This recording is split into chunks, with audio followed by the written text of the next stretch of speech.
Oi, família linda, vem cá, vamos fazer um programa mais uma vez inteirinho, juntos e felizes, esperançosos, corajosos, determinados a continuarmos crendo. As coisas estão acontecendo de uma maneira inesperada. Quem tinha em mente que alguma coisa como essas que nos acontece agora estaria acontecendo como vimos agora? O Brasil já contabiliza os seus mortos passando dos 11 mil até amanhã. Esse número aumenta e só aumenta. E eu penso que alguns de nós talvez não estejamos nos dando conta de que a situação é grave, é dura, é difícil. O número de pessoas ansiosas, muito ansiosas, enfermiças na mente, um sentimento de angústia, de agonia. Os relatos é que isso tem sido avassalador e muita gente está doente, emocionalmente falando, por se dar de ver tudo o que está acontecendo. Mas quando eu começo o programa dizendo: oi, família, corajosa, feliz, animados, façamos o programa, não significa dizer que nós estamos nos esquecendo da realidade. Mas nós também precisamos ser voz de esperança e encontrarmos em meio às circunstâncias alguma forma de nós ainda encontrarmos um jeito de usufruirmos de paz, de vida, em comunhão com a família, a alegria com os filhos. E nós precisamos proteger os filhos de tantas notícias más e tantas situações que são contadas a todo o tempo. E nossos filhos não têm condição de lidar com tudo isso dessa maneira. Então precisamos ser mais cuidadosos, proteger o nosso coração, proteger a nossa mente, proteger nós, os nossos filhos, nossa família, para ainda conseguirmos levar a vida assim, como eu bem disse, corajosos, determinados, esperançosos e felizes também, porque precisamos ter esperança. Não porque tudo vai bem, está maravilhoso e nós pudéssemos dizer, e daí? Não. É que a gente só precisa mesmo manter a esperança. E a esperança nos faz felizes. Vamos lá ao programa de hoje? Semana passada nós falamos sobre frustração. E hoje eu quero falar um pouquinho ainda sobre frustração. É como se estivéssemos dando uma certa continuidade àquele assunto. Nós comemoramos agora o Dia das Mães e eu sempre tenho em mente aquelas mulheres que não puderam gerar filhos. E eu me lembro delas com muito carinho e eu conheci mais uma daquelas histórias, destas histórias de mulheres que ficaram muito frágeis quando souberam que não poderiam ter filhos e outras tantas que têm insistido. Eu não sei se é uma história parecida com uma de vocês que está aí do outro lado. Mas nós vamos conversar agora com a Valéria Cita. Ela é missionária, ela tem uma história lindíssima, já contou aqui no consultório outra vez no que diz respeito à sua missão, junto com seu marido, Paulo, que está aqui com a gente. E hoje ela vem falar da não maternidade. Como vai, Valéria? Boa noite. Tudo bom? Tudo bem, Darleide. Boa noite a todos os amigos também. É isso, o consultório de família vai ao ar ao vivo toda terça às 10 horas da noite, às 22 horas, e tem os horários alternativos. Se você estiver nos assistindo, por exemplo, na quarta-feira, à 1 da tarde, boa tarde para você. Quando você estiver nos assistindo no domingo, às 21 horas, boa noite para você. Como estamos dizendo agora, boa noite, bem-vindo. Estamos no Facebook também, tá, pessoal? Vai lá e compartilha, comenta, fala com a gente. Tá certo? Facebook também pode comentar com a gente no nosso Instagram, tá? Aparece aí no seu vídeo, tem consultoriodefamilia.nt. Fala com a gente. Se tiver alguma questão, traz até aqui. Valéria, como foi o não ser mãe para você? O seu sonho era de ser mãe e foi frustrado? Conta essa história. Ok. Bom, quando nós tínhamos 6 meses de casados, então nós tivemos uma surpresa muito ruim. Eu tive uma embolia pulmonar. Na época eu era super jovem, mas eu tinha o quê? Uns 23 anos. E os médicos não sabiam qual o motivo. E aí passou esse episódio, fui medicada e nós colocamos numa caixinha. Aquele sonho? Assim, aquele episódio. O episódio, ok, esqueci. Que aconteceu. Ok. E aí, depois de 11 anos de casados, nós trabalhávamos muito e aí vamos decidir ter filhos. E quando eu fui ao meu médico, ele me pediu alguns exames, e aí ele falou, Valéria, tá estranho isso aqui, tanto tempo, você tão jovem, teve esse episódio de embolia pulmonar. Qual foi o motivo? Falei, olha, não descobrimos. E aí ele começou a investigar. E aí nós fomos para um outro médico, um hematologista muito bom, e veio uma notícia, olha, você tem um fator no sangue chamado fator 5 de Leiden. E a gente ficou, o que é isso? Fator 5 de Leiden? E aí o médico explicou para nós que basicamente, eu não sou da área de saúde, mas vou explicar como uma leiga, basicamente o meu sangue, ele tem a propensão de ser mais grosso, mais espesso. E aí ele disse, então é o seguinte, você vai precisar tomar um medicamento para sempre. Como assim? Ah, é isso. E você está pensando numa gravidez? E olha, é complicado, é bem difícil. E aí a gente começou a pesquisar. E a gente viu que realmente esse fator dificultava a gravidez, mas que era possível. E aí o tempo foi passando e nós fomos em um outro médico e, de novo, o mesmo diagnóstico. E aí nós decidimos, depois de um tempo, ir, encontramos assim, Darleide, o melhor médico de São Paulo. Consulta super cara, levamos todos os exames e aquele sonho de ser mãe, para mim, na minha visão, era o legado. Então, tudo que eu tenho hoje, tudo que eu e o meu esposo construímos, não só de bens materiais, mas o nosso conhecimento, para quem que a gente vai passar? Então, era essa a dor, sabe? E era esse o sonho também. E aí nós fomos nesse médico e apresentamos para ele todos os exames e eu lembro que eu estava assim muito feliz. E o Paulo também. Ok, chegamos no cara. Ele vai resolver tudo. Claro que nós estávamos orando e colocamos nas mãos do Senhor. Olha, Senhor, nós queremos, mas que seja feita a tua vontade. E esse médico analisou ali na nossa frente, olhou, demorou. E a gente assim, eu lembro que naquela semana eu tinha pensado, e a gente vai criando, não é, essas expectativas como mulher. O quarto do bebê, não é? Ai, quando que vai ser o mês, né? Já vamos programar tudo.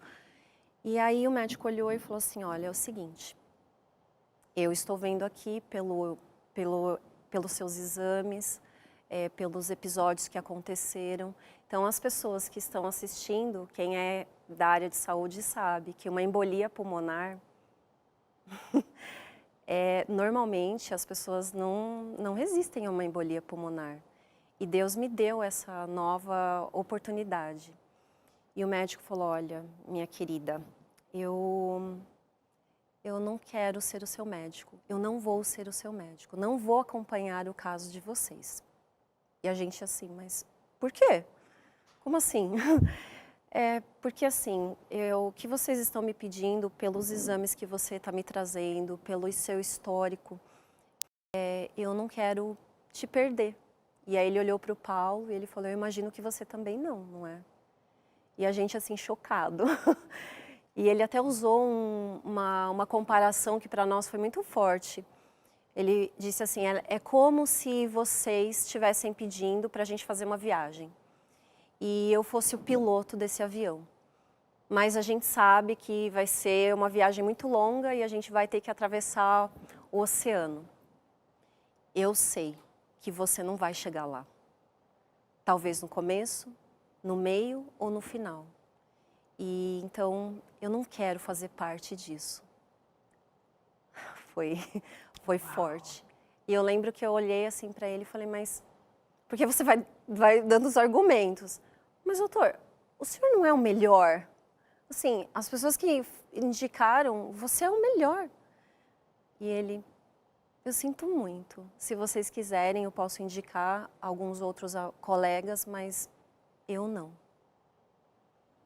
Olha, a gente saiu daquele consultório no chão mesmo. Porque era como se um sonho tivesse ido por água abaixo. Nós tínhamos um desejo muito grande, claro.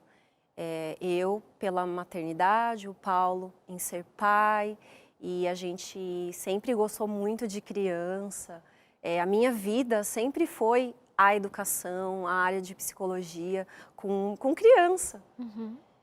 E eu lembro que a gente voltou para casa arrasado. Sabe assim, quando... Eu lembro que nós entramos no carro, eu não conseguia nem chorar.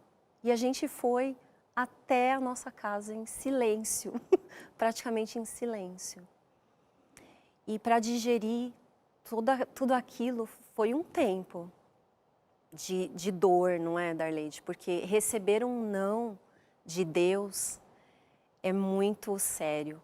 Porque naquele momento nós entendemos que era um não de Deus. Porque foi muito claro, o médico foi muito claro. Nós já tínhamos feito várias... E a partir daquele dia, quando o não do médico fora dito com tanta clareza, vocês não pensaram na possibilidade de ainda tentar e esperar o milagre? Porque vocês cristãos, você disse, não, nós entendemos que era um não de Deus. Foi assim imediatamente, sem nenhuma outra tentativa de ver o milagre? Como é que vocês entenderam todo esse contexto do milagre? Uhum. Tem uma questão antes. Antes de chegar nesse médico, então, como eu tive esse episódio de embolia pulmonar e toda essa questão desse fator 5 de Leiden, os médicos que me acompanharam, eles disseram, bom, você quer ter bebê agora? Eu disse, não, agora não, um tempo atrás. E eles falaram, você não pode usar nenhum tipo de hormônio. E aí eu lembro que nós decidimos, eu coloquei um DIU especial. E antes de chegar nesse médico, em oração, nós decidimos tirar esse DIU. E nós tentamos por 2 anos. O meu médico, o meu ginecologista, que é uma pessoa assim maravilhosa, um homem de Deus, eu lembro que ele falou assim, não contem para ninguém, só ponham o joelho no chão e Deus vai responder. Mas vocês sabem que eu não gostaria de fazer isso, porque ele sabia do risco.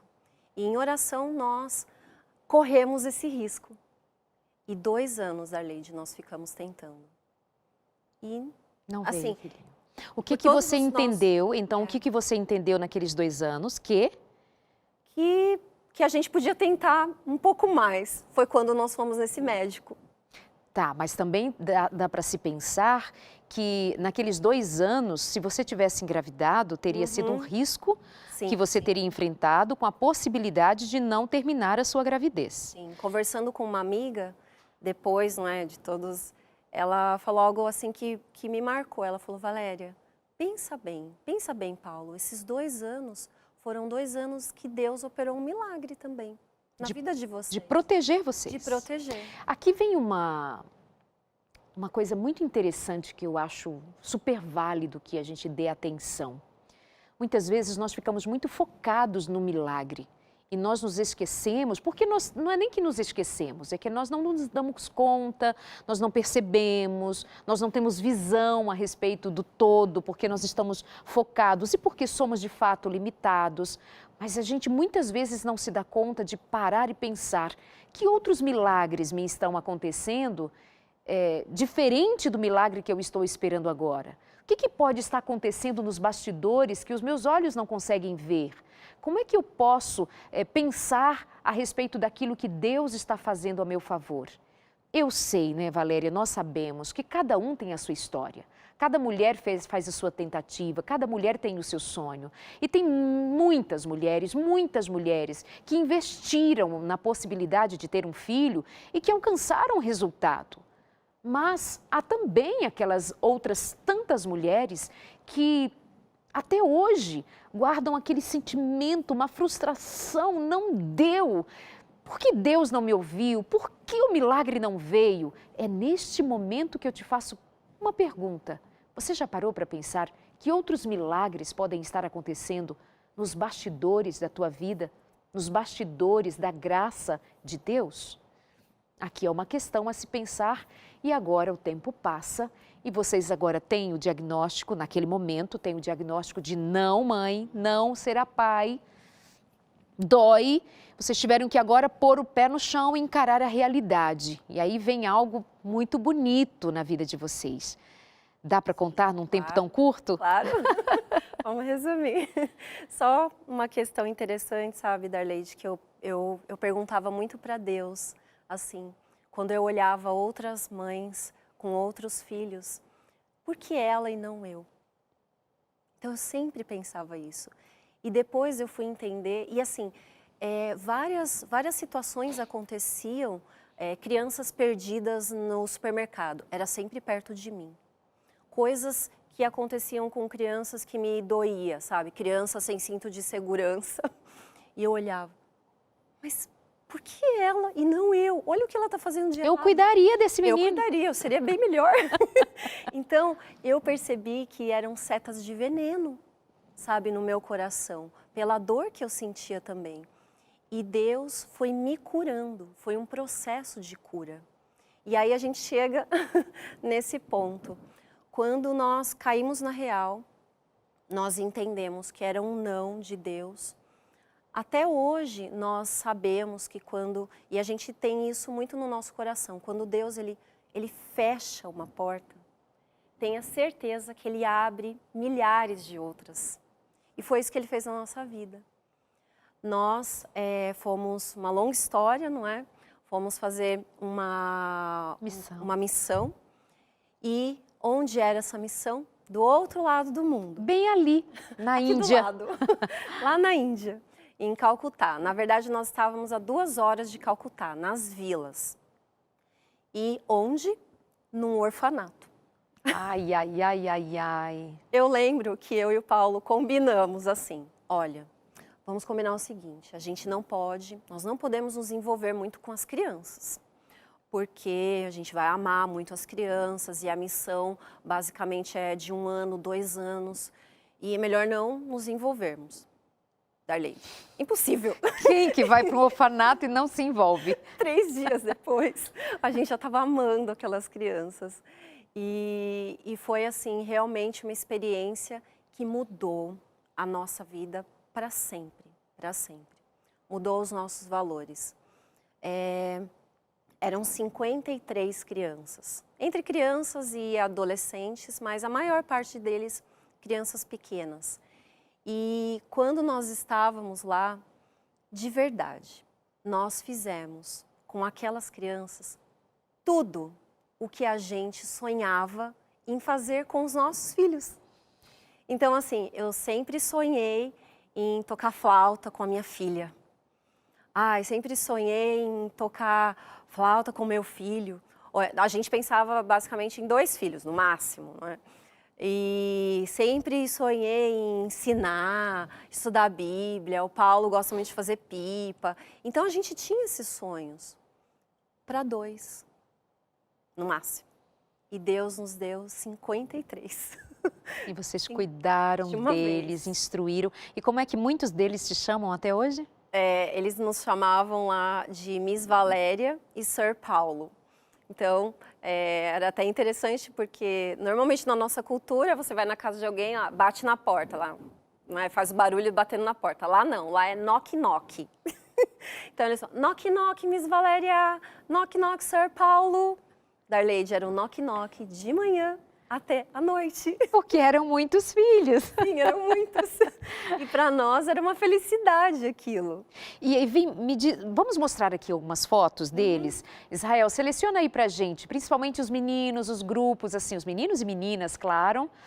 Tá bem. Vai passando aí algumas das imagens para o pessoal ver quem são essas. Olha, a quantidade. Para apresentar os nossos filhos do coração. Ali é o Paulo, que é o marido da Valéria. Foi o nosso começo. Olha o que eles prepararam para a gente. Para receber vocês. Eles que arrumaram o nosso quarto quando nós chegamos, mais de 36 horas de viagem. As meninas que me ajudaram a vestir. Gente, é isso aí, tá? A Índia. Índia. E nós nos acostumamos com um mundo totalmente diferente. A língua, a roupa, a comida. Eles comem com a mão, não tem talheres. Porque é cultural isso, né? É Cultural. cultural. E nós, na segunda vez que nós fomos, nós levamos camisetas do Brasil para eles e saias do Brasil para as meninas. Então eram os presentes que nós tínhamos para levar e assim, era só a bênção. Cada dia, na verdade assim, era como, cada semana era como se fosse um mês. De tanto aprendizado que era. Valéria, eu te ouvi contar essa história e você dizendo de como ensinou essas crianças a comerem mais saudável. Olha aí uma horta que eles plantaram. Ensinou as crianças, são crianças que estão naquele orfanato, assim, sendo protegidas de serem vendidas, de serem sacrificadas. Enfim, cada vida ali conta de uma história muito difícil de, inclusive, ser assimilada por nós aqui em nossa cultura, em nossos dias. Foi ali que Deus te curou definitivamente? Se eu te pergunto agora objetivamente, Valéria, você foi curada daquele sentimento de insatisfação e até às vezes de por que, meu Deus, por que eu não tenho filhos? Houve uma cura ou você simplesmente deixou isso para lá? Não. A cura aconteceu lá. Porque quando a gente vai para uma missão, Darleide, normalmente nós vamos com aquele sentimento. Eu vou ajudar as pessoas, eu vou transformar aquele lugar, eu. Quando você chega lá, você percebe que você precisava. Então, eu e o Paulo, nós recebemos a cura lá. Foi lá que Deus nos curou a dor, esse buraco que a gente tinha. O Paulo também sentiu, ele expressou de que assim, ok, entendemos, estamos felizes como casal e ponto. Sim, sim. Eu lembro que ele é muito parceiro, sabe? Muito assim, muito maravilhoso. Isso, muito bem. Elogia o marido em rede nacional, ao vivo, né, Paulo? Lindo. Mas assim, ele realmente foi o meu grande companheiro. E eu lembro que ele falava assim para mim: eu casei com você. Eu casei com você. Porque eu passei por uma fase, Darleide, que eu não sei quantas mulheres talvez estejam passando por isso, ou passaram. E assim, eu pensava, o que eu tenho para te oferecer?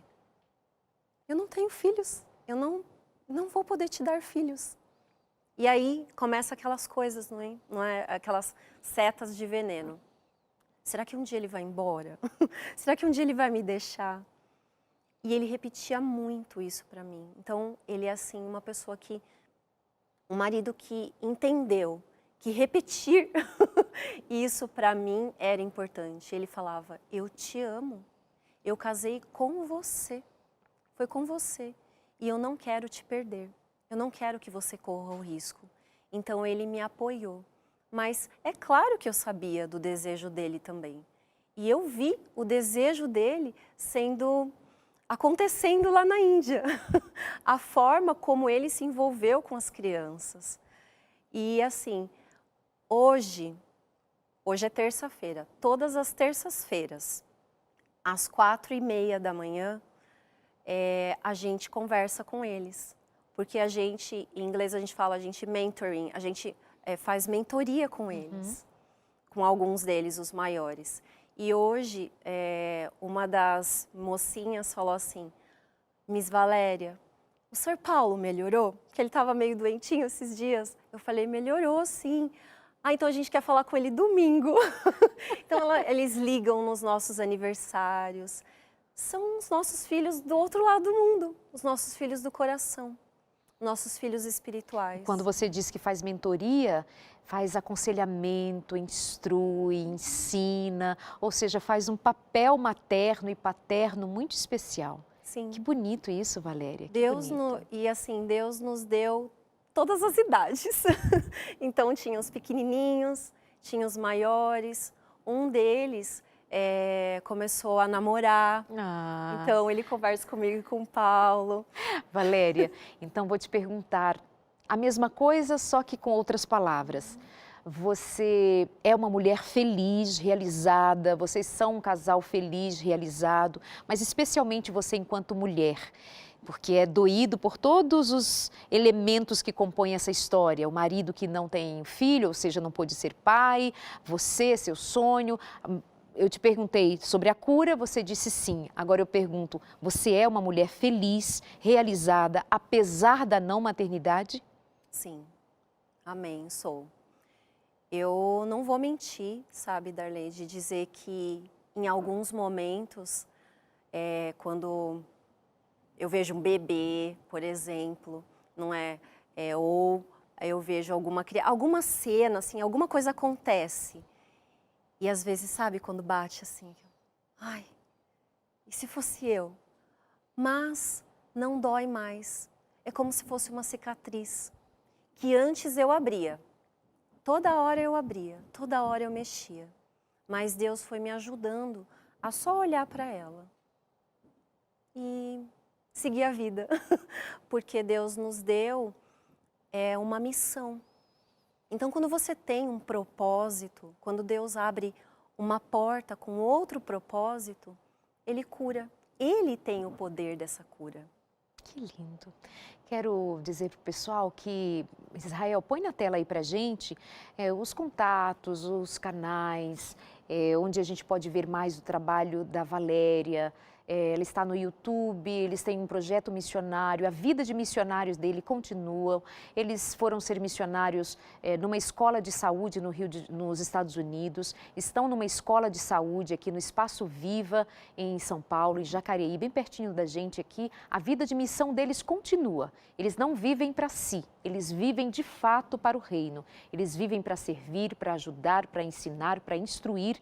Então, se você quiser conhecer mais e apoiar o trabalho deles, tá aí no vídeo, Valéria Cita, você pode encontrá-la assim no Facebook, pega aí direitinho no YouTube, Valéria Cita. Tão bonito esse sobrenome, é o sobrenome do Paulo, né? Paulo Cita. Muito obrigada. Que agradeço. Obrigada por abrir algo tão íntimo, tão pessoal e entender que isso também faz parte do seu ministério. Sim. De abençoar outras vidas, de se identificar ao contar a sua história. Outras se identificam com a sua dor, mas também com a sua superação. E isso vale muito a pena na vida. As nossas histórias somando para os outros bênçãos. Para superar as perdas. Obrigada, Deus te abençoe. Pela oportunidade. Obrigada, meu amor. Nós vamos para o intervalo, na volta nós vamos falar sobre como é que se dá esse mecanismo de superação. Bem interessante, como é que a gente ressignifica uma dor. Vamos lá? Até já, logo depois do intervalo.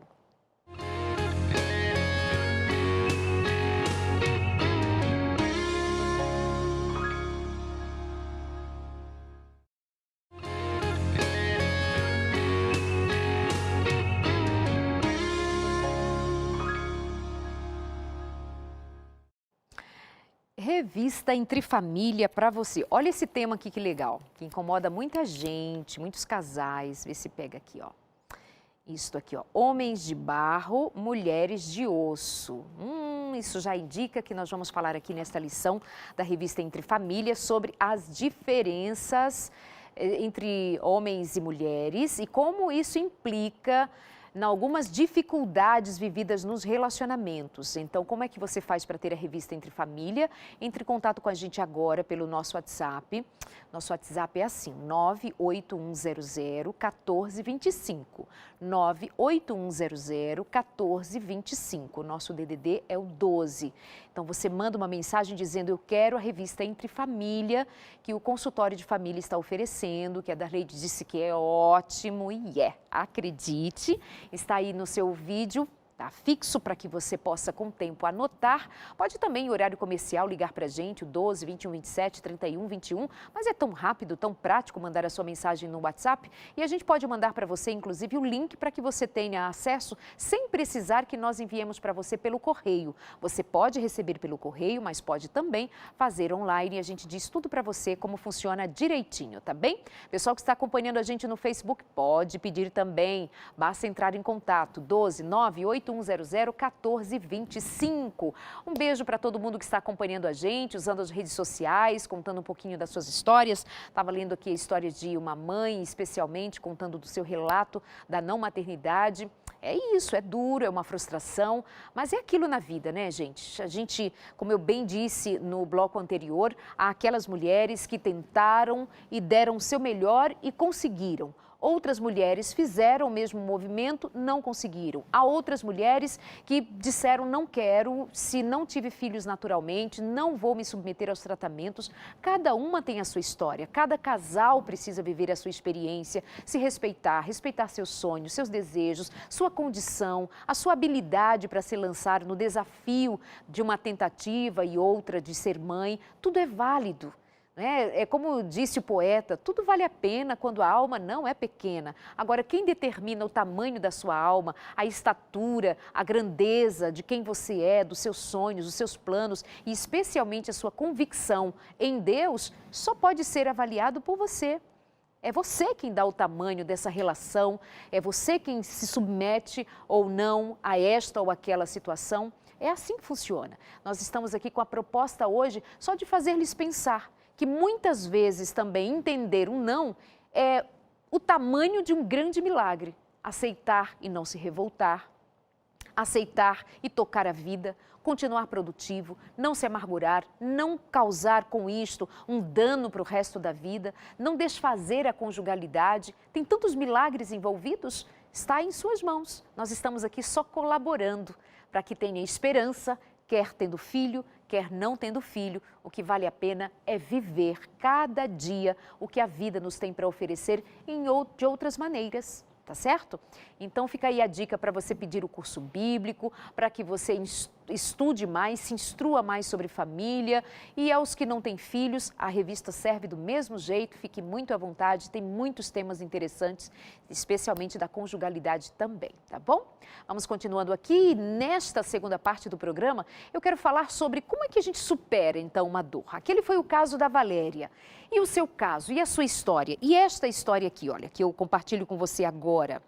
Ela diz o seguinte: eu tentei anos ter filhos, com todos os tratamentos possíveis, mas um dia eu fiquei triste, muito triste, e orei pela madrugada.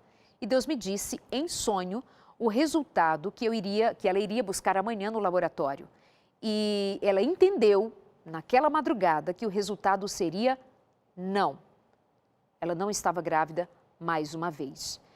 E então ela chorou muito, mas entendeu o recado. E, por incrível que pareça, ela diz, acabou o sofrimento. Hoje eu sou mãe dos meus sobrinhos, das irmãs, do meu pai, enfim, eu fui curada por Deus. Mais uma história na direção da história da Valéria. Mas e aí? E outros casos que não contaram com um sonho? Como é que supera? Como é que ressignifica uma dor? Como é que dá um significado novo para a dor? E o que é isso? Como é que funciona? Eu recebo agora uma psicóloga com quem nós vamos conversar agora, Ana Flávia. Bem-vinda, tudo bom? Tudo bem, Darleide, obrigada. É sempre um prazer estar aqui com você. Muito obrigada. Fala pra gente, o que é superar uma dor? O que é ressignificar uma dor? Como é que as pessoas que estão ali do outro lado, que carregam um sentimento, uma história relacionada à maternidade ou não, uma moça me escreveu agora dizendo que desde 1 aninho e meio que ela sofre de epilepsia e isso para ela é muito difícil e ela não tem filhos ainda. Como é tomar uma dor e alguém dizer, olha, dá para ressignificar? O que é isso? De uma maneira muito simples e objetiva, Darleide, ressignificar é dar um novo sentido para um acontecimento, para um sentimento, para alguma coisa, né? Então, dar um novo sentido. É possível a gente ressignificar, é possível, a história da Valéria contou muito isso, né? Mas a gente consegue perceber que existem alguns passos importantes nesse processo, que as pessoas que conseguiram concluir esse processo, digamos assim, com sucesso, eles passaram por essas etapas, né? E quando a gente fala em ressignificar, eu penso muito na questão de fazer as pazes com a sua história, né? Tem que começar daí. Você precisa também estar aberto, com o coração aberto para receber novas possibilidades, mas você precisa fazer as pazes com a sua história, né? Com a sua dor. E existem algumas coisas que nós não conseguimos mudar. Infelizmente, né? Nós temos limitações e a gente precisa reconhecer essas limitações e a gente precisa aceitar para poder evoluir, para poder dar oportunidade para que novas coisas aconteçam. Essa sua última fala me faz pensar que muitas vezes nós vamos encontrar pessoas que elas próprias estão impedindo de continuar vivendo porque ficaram estancadas ali naquela dor exclusivamente. Algumas mulheres chegam a desprezar a conjugalidade, muitas vezes provocando com tudo aquilo até um divórcio. Sabe para quê? Tem mulheres que fazem isso para liberar o marido, para casar com outra, para que ele seja pai. Ela assume essa dor, ainda se submetendo a isto em solidão, para liberar o outro para ir. Obviamente que muitos maridos, como o Paulo, faz questão de dizer para sua mulher: eu casei com você, eu amo você. E está tudo bem, mas tem mulheres que ainda assim têm dificuldade de lidar com isso. Então, ter o cuidado para não impedir de usufruir de outras alegrias que a vida tem para nos dar. E Darleide, é muito compreensível que às vezes algumas pessoas tenham esse movimento, porque é difícil sim. Sem dúvida. É dolorido sim, não é simples, né? Não é fácil, mas é possível. E chega um momento que a pessoa precisa entender que ela precisa avançar e que essa história precisa mudar. Né? Então, quando você pensa numa mulher que tem o sonho de ter um filho e isso não é possível, existe um luto envolvido nessa questão. E a gente sabe que o luto ele tem algumas fases e as pessoas precisam passar por essas fases para que chegue o momento da aceitação, para que chegue aquele momento que ela diga: olha, agora basta, agora já deu, eu preciso continuar. Porque até que a pessoa reconheça isso, chegue nesse estado, não dá mais, não tem outro caminho, eu preciso seguir, eu preciso continuar. Às vezes não, tem muito choro, tem lamentação sim, tem murmúrio sim, e isso tem também o seu papel. Tem o seu papel para que essa história possa avançar, possa prosseguir. Nas pessoas que conseguem superar, e quando a gente fala em superação, né, superação não é esquecer, superação não é fingir que nada aconteceu. Superação não é virar essa página e falar assim: olha, não penso mais nisso, não falo mais nisso. É você olhar, como eu falei no começo, de fazer as pazes com a sua história, né? É você olhar, é você saber que aquilo existe, mas não sentir aquela dor que um dia aquilo te causou. E é muito a dor do fracasso, né? A dor da frustração. O tema da semana passada, que foi basicamente frustração, e aí nós tocamos nos relacionamentos e etc., mas é uma continuidade de alguma forma hoje. A frustração faz o indivíduo sentir-se fracassado, eu não consegui, como se ela tivesse culpa. Né? E eu acho interessante quando você diz assim de fazer as pazes com a sua história, é também fazer as pazes com você, como indivíduo, como mulher especialmente, já que toca muito, né, maternidade, de pensar assim: eu fiz, eu desejei, eu quis, mas não foi possível. Que culpa eu tenho? Nenhuma culpa. E quando a gente entende isso, que nem tudo está nas nossas mãos, nem tudo depende da gente, nem tudo está sobre o nosso comando e o nosso controle, a vida fica um pouco mais leve. A gente precisa, nesse movimento de aceitação, a gente tira pesos, sabe? Culpa, amargura, remoendo uma história, a gente se livra dessas coisas. É isso. Bom, meus amores, não é nada fácil, não é nada simples. Por favor, não pense que, para vocês é fácil. Não.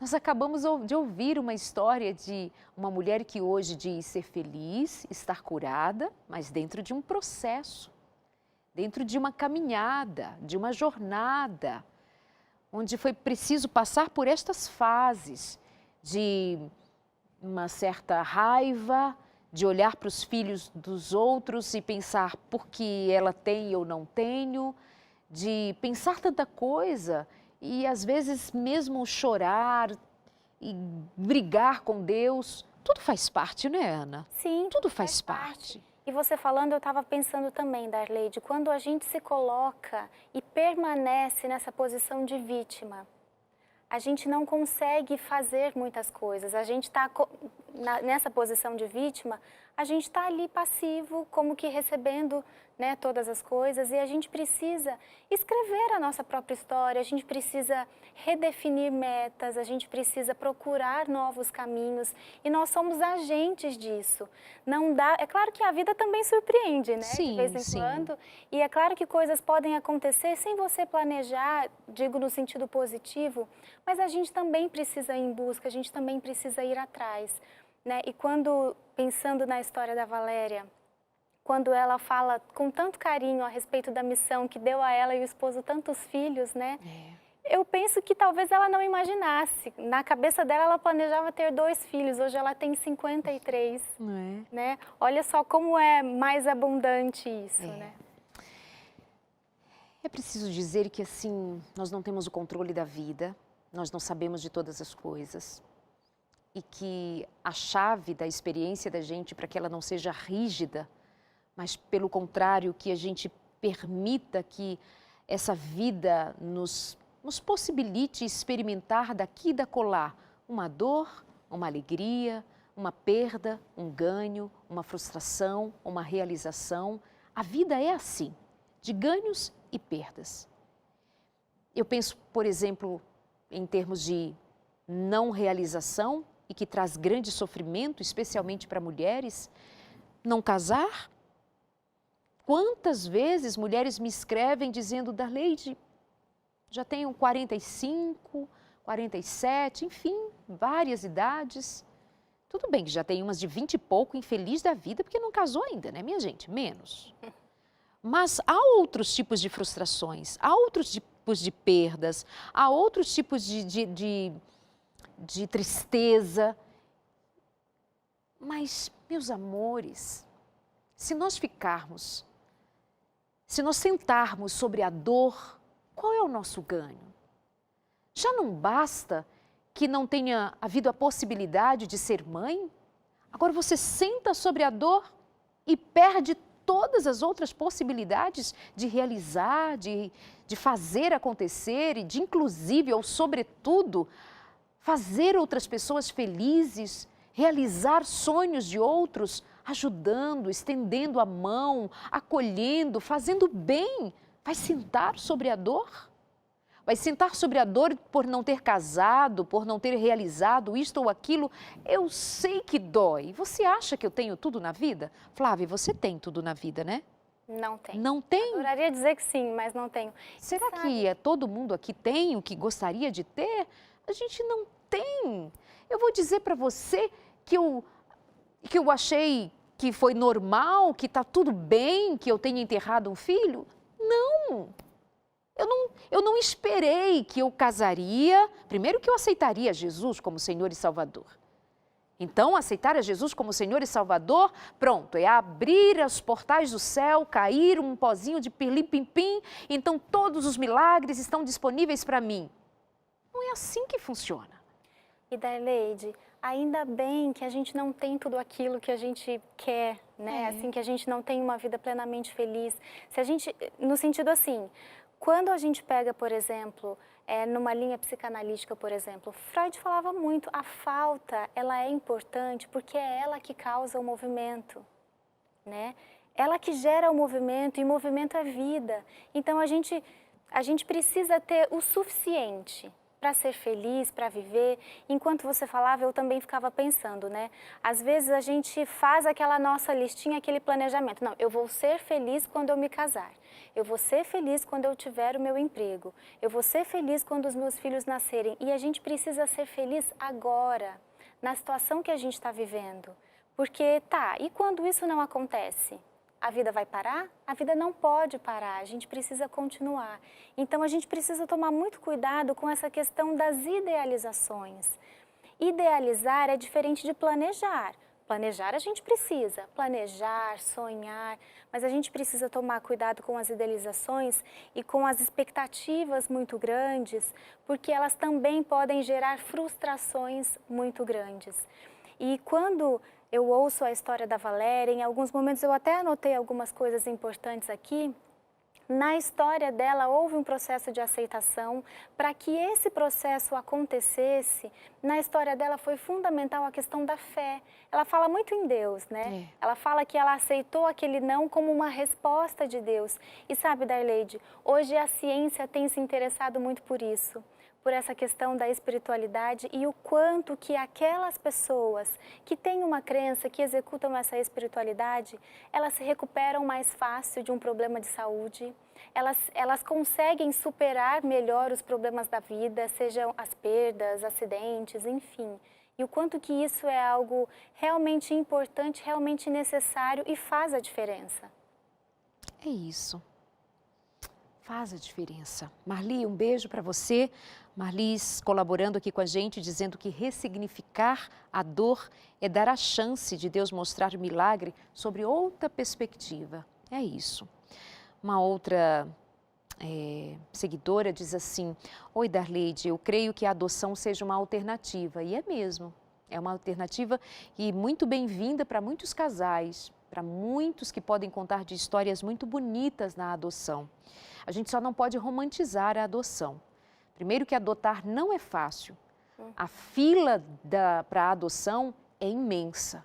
Eu tenho amigos, você deve ter amigos, conhecemos muitas pessoas que se interessam por adoção e é praticamente um calvário, porque obviamente envolve ali muitas questões até que uma criança seja dada em adoção, e especialmente porque muitos pais escolhem bebês, meninas, brancas, infelizmente, tem os critérios mais desejados pelos pais. Então, não é o filho que venha, tenha a cor que tenha, venha de onde vier, eu quero e vou amar. Não é assim que acontece. Há uma seleção, há muita espera, há muito sofrimento envolvido também na adoção. Há que se pensar também que muitas vezes falta até preparo emocional para lidar com uma criança que não foi gerado naquela família, não foi gerada das entranhas daquela mulher que agora se habilita a ser mãe. Eu digo isso só para aproveitar, para a gente não romantizar a ideia da adoção como sendo uma coisa muito simples, entende? Mas o seu comentário é absolutamente válido, porque é sim uma alternativa. Há muitas crianças realmente precisando de lares, precisando de famílias e fica essa sugestão àqueles pais que pensam em adotar. Há uma história, há um caminho, mas habilite-se e que, por meio da adoção, você experimente a maternidade, a paternidade e há histórias lindíssimas. Há muita gente que diz, não, tenho medo, não quero, porque viu algum caso que, para a expectativa dos envolvidos, não foi o melhor. Mas há N casos de filhos que foram adotados e famílias que são ricamente felizes pela atitude de adoção. E Darleide, só aproveitando o gancho disso que você está falando, né? E a maternidade também, a gente não pode romantizar a maternidade.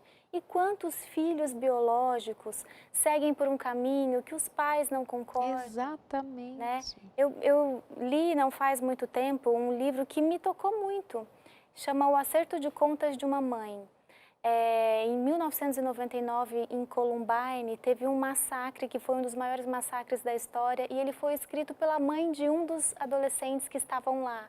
Então você vê a dor, você vê o sofrimento de ter, né, uma expectativa que não foi correspondida. Então, os pais biológicos estão sujeitos a isso, os pais adotivos também estão. Eu acho que o importante é que nessa situação, você esteja por inteiro, você esteja disponível e você compreenda, enquanto pai, que os seus filhos não são uma extensão de você. Eles são seres independentes, eles são seres com vontades próprias, com pensamentos próprios, né? E quantas vezes a gente não vê? A mãe queria tocar piano, coloca o filho no piano. Não, mas o filho não gosta de piano, gosta de futebol, gosta de outra coisa, né? Então, a gente precisa estar muito atento em relação a isso também. É como se concluíssemos que não dá para a gente romantizar a vida. Exatamente. A vida, nada, nem a maternidade, nem a paternidade, nem o trabalho, nem isso, nem aquilo mais. E nós estamos vivendo agora num momento que, assim, simplesmente escancara a realidade. E os ricos, os poderosos, os governos, os mais poderosos da Terra, neste momento, não podem fazer absolutamente nada que signifique dizer problema resolvido. Não, basta dinheiro, problema resolvido. Não. O mundo está diante de uma situação posta que exige de todos nós que enfrentemos a realidade como ela é. Sem romantizar. Sem romantizar. Porém, sem perder a esperança. Que são coisas que a gente precisa dosar muito bem, para que a gente também não viva uma vida de negação ou, noutra ponta, de desesperança, desespero e acabou e não dá para ser feito nada a partir de então. Então, eu comecei o programa, estou concluindo o programa dizendo: a vida é como ela é. A gente só precisa ter a sabedoria de encontrar maneiras de não ficarmos rígidos diante do que nos acontece, mas que nós sejamos capazes de fazer movimentos como o rio faz, que dá voltas nas montanhas, batem daqui e dacolá, se misturam as águas do riacho com os grandes rios, até mesmo os lagos, mas a direção é o mar. Nem planejei, parece até que rimou. Mas não é verdade? A gente precisa encarar a vida assim, sem perder a esperança. Eu me solidarizo, eu parabenizo, eu abraço, eu oro e desejo toda sorte de bênção para aquelas mulheres que estão tentando, que querem, que veem como fazê-lo, façam. Enquanto o desejo estiver aí, você tiver como fazer, faça. Mas eu me lembro agora de uma amiga que eu tenho acompanhado já há um tempo.